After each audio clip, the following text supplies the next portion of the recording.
people are probably loyal to a brand of toilet paper? Can we see a show of hands of who's loyal to toilet paper? No, don't do that. Because I think there is a video camera running. If you are loyal to toilet paper, that's great, right? Most people are. Have you ever recommended it to anybody? Probably not, right?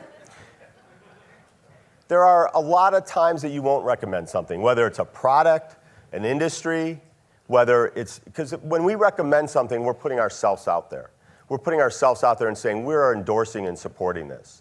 And what's interesting is sometimes people recommend things they've had no experience with because it's a hot item, right? So you may say, I've never been there, I've never driven that car, or I've never bought that product, but boy, I've read about it, it's a hot thing, I'm gonna recommend it to somebody else.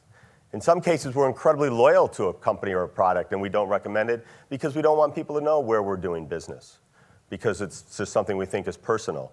Sometimes it's because we don't want them to have the same advantage of that information and content that we do. And sometimes it's just because, for whatever reason, they don't want to say it, right? So the challenge is, we don't want to use recommendation as a proxy for other things. We don't want to use it for a proxy for negative word of mouth. We don't want to use it as a proxy for satisfaction. Likelihood to recommend is a great question to understand positive word of mouth.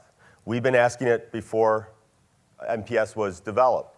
We have 99 million completed surveys that have the question in it, how likely you recommend this to somebody else?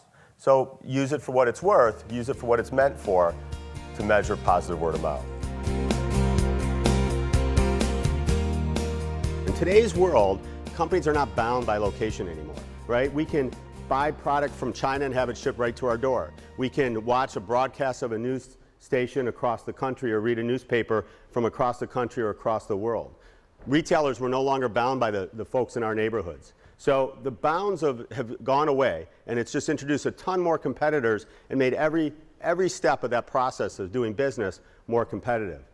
And not only do they have more choices in who they do business with, but they have more choices in the channels that they use, which can throw a real wrench into the analytics that you're running on your sites and in your call centers and in your business today. Because not only are they multi-channel, they're also multi-device consumers. They're accessing you from their computer at work, their computer at home, their tablet, their phone, their second home computer, soon to be from their entertainment system. And often they're not logging in, and you don't know that they're the same person. So it's really complicated how we look at the customer experience and understand it. The bottom line to all of this is that it's lowered the switching costs for consumers a great deal and put consumers in control of the experience. No longer is the company in control able to dictate how we do business. Now the consumer has the power. We did this with 1.5 million people. We wanted to make sure that this worked every way we looked at it, from the left, from the right, from the top, from the bottom, inside, outside, all over. And the results were remarkable.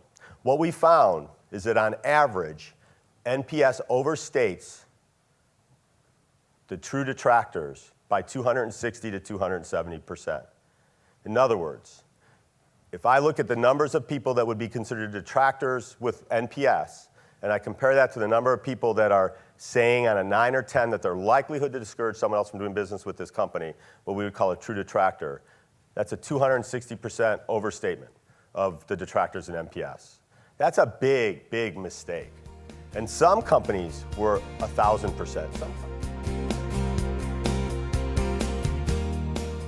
The thing to remember, and this is becoming very, very true, is that the customer experience is no longer about what you're doing on the web or how well your mobile sites are working, or even the phrases that we're using now, multi-channel, omni-channel, merge channel.